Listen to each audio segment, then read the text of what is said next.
নমস্কার। বীর পুরুষ কবিগুরু রবীন্দ্রনাথ ঠাকুর। মনে করো যেন বিদেশ ঘুরে মাকে নিয়ে যাচ্ছি অনেক দূরে।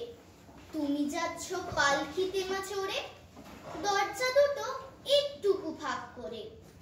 আমি যাচ্ছি রাঙা ঘোড়ার পরে, টগবগিয়ে তোমার পাশে পাশে। রাস্তা থেকে ঘোড়ার খুঁড়ে খুঁড়ে রাঙা ধুলোয় মেঘ উড়িয়ে আসে। সন্ধে হলো, সূর্য নামে পাটে, এলেম যেন জোড়া দিঘির মাঠে। ধুধু করে যেদিক পানে চাই, কোনোখানে জনমানব নাই। তুমি যেন আপন মনে তাই ভয় পেয়েছো, ভাবছো এলেম কোথা। আমি বলছি ভয় করো না মাগো, ওই যে দেখা যায় মরা নদীর সোতা। চোরকাটাতে মাঠ রয়েছে ঢেকে, মাঝখানেতে পথ গিয়েছে বেঁকে।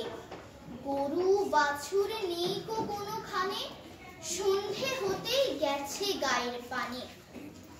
আমরা কোথায় যাচ্ছি কে তা জানে, অন্ধকারে দেখা যায় না ভালো। তুমি যেন বললে আমায় ডেকে, দিঘির ধারে ওই যে কিসের আলো। এমন সময় হারে রে রে রে রে, ওই যে কারা আসতেছে ডাক ছেড়ে। তুমি শুনে পালকিতে এক কোণে ঠাকুর দেবতা স্মরণ করছো মনে।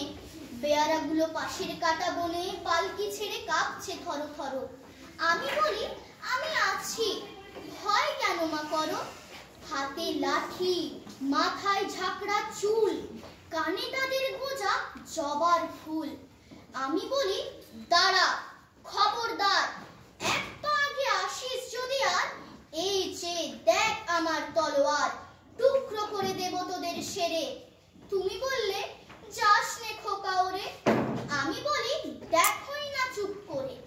ছুটিয়ে ঘোড়া গেলেন তাদের মাঝে, ঢাল তলোয়ার ঝনঝনিয়ে বাজে। কি ভয়ানক লড়াই হলো মা, যে শুনে তোমার গায়ে দেবে কাটা।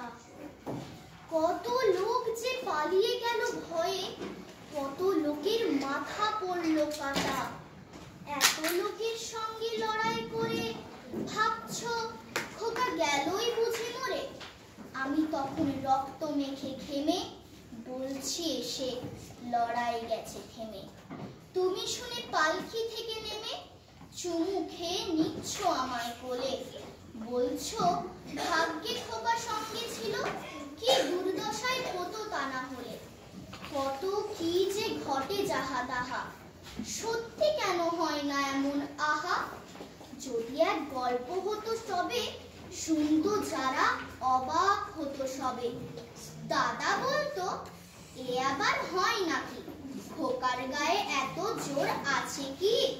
পাড়ার লোকেরা বলতো শুনে ভাগ্যিস খোকা ছিল মায়ের কাছে। নমস্কার।